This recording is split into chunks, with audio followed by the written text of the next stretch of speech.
56 വർഷം മുമ്പ് ലഡാക്കിൽ വിമാനാപകടത്തിൽ മരിച്ച മലയാളി സൈനികൻ തോമസ് ചെറിയാൻ്റെ സംസ്കാരം ഇന്ന് നടക്കും. മൃതദേഹം ഇന്ന് രാവിലെ 10 മണിയോടെ ജന്മനാടായ പത്തനംതിട്ടയിലെ ഇലന്തൂരിൽ എത്തിക്കും. വി ജയശങ്കർ പത്തനംതിട്ടയിൽ നിന്ന് വിവരങ്ങളുമായി ചേരുന്നു. Jaishankar, good morning. പറയൂ വിവരങ്ങൾ.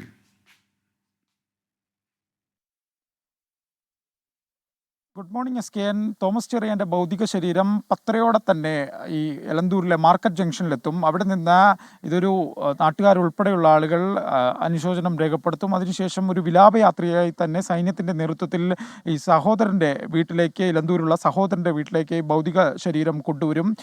12 മണി മുതൽ ഈ വീട്ടിൽ മതപരമായ ശുശ്രൂഷകൾ ഉൾപ്പെടെയുള്ള കാര്യങ്ങൾ നിലവിൽ ക്രമീകരിച്ചിട്ടുണ്ട്. അതിനുശേഷം ഭൗതിക ശരീരം അടുത്തുള്ള പള്ളിയിലേക്ക് കൊണ്ടുപോകും. ഇവിടെയാണ് ഇതുമായി ബന്ധപ്പെട്ട ബാക്കി സംസ്കാര ചടങ്ങുകൾ ഉൾപ്പെടെയുള്ള കാര്യങ്ങൾ നടക്കുക.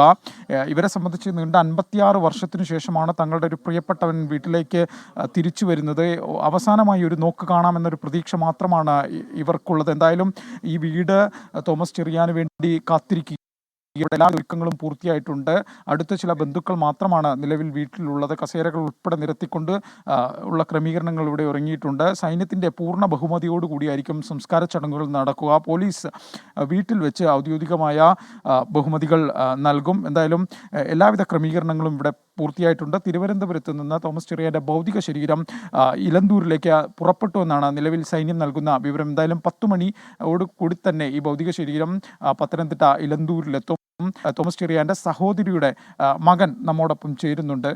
കുറേ വർഷത്തിന് ശേഷം ഇനി ഒരിക്കലും കാണില്ല എന്ന് പ്രതീക്ഷിച്ച ഒരാളുടെ ഭൗതിക ശരീരമെങ്കിലും കാണാനൊരു അവസരം ഇപ്പം ലഭിക്കുന്നു. കുടുംബത്തിൻ്റെ ഇപ്പോഴത്തെ ഒരു ഇതെന്താ? തീർച്ചയായിട്ടും ഞങ്ങൾ മഞ്ഞാറ് പോയി 2003 മരിച്ചു എന്ന് പറഞ്ഞപ്പം പിന്നെ ഇതിൽ കാലമായില്ലേ, അപ്പം ഇത്രയും വർഷത്തിന് ശേഷം ഞങ്ങൾക്ക് ഇത് അറിഞ്ഞപ്പോൾ തന്നെ ഞങ്ങൾക്ക് വളരെയധികം ജീവിതത്തിൽ ഒരിക്കലും കാണാത്ത, ഞാൻ ജനിക്കുന്നതിന് 5 വർഷം ഓർമ്മയില്ലാത്ത സമയത്ത് നമ്മൾ ഇത്രയൊക്കെ പറഞ്ഞ്. Okay, thank you V Jaishankar.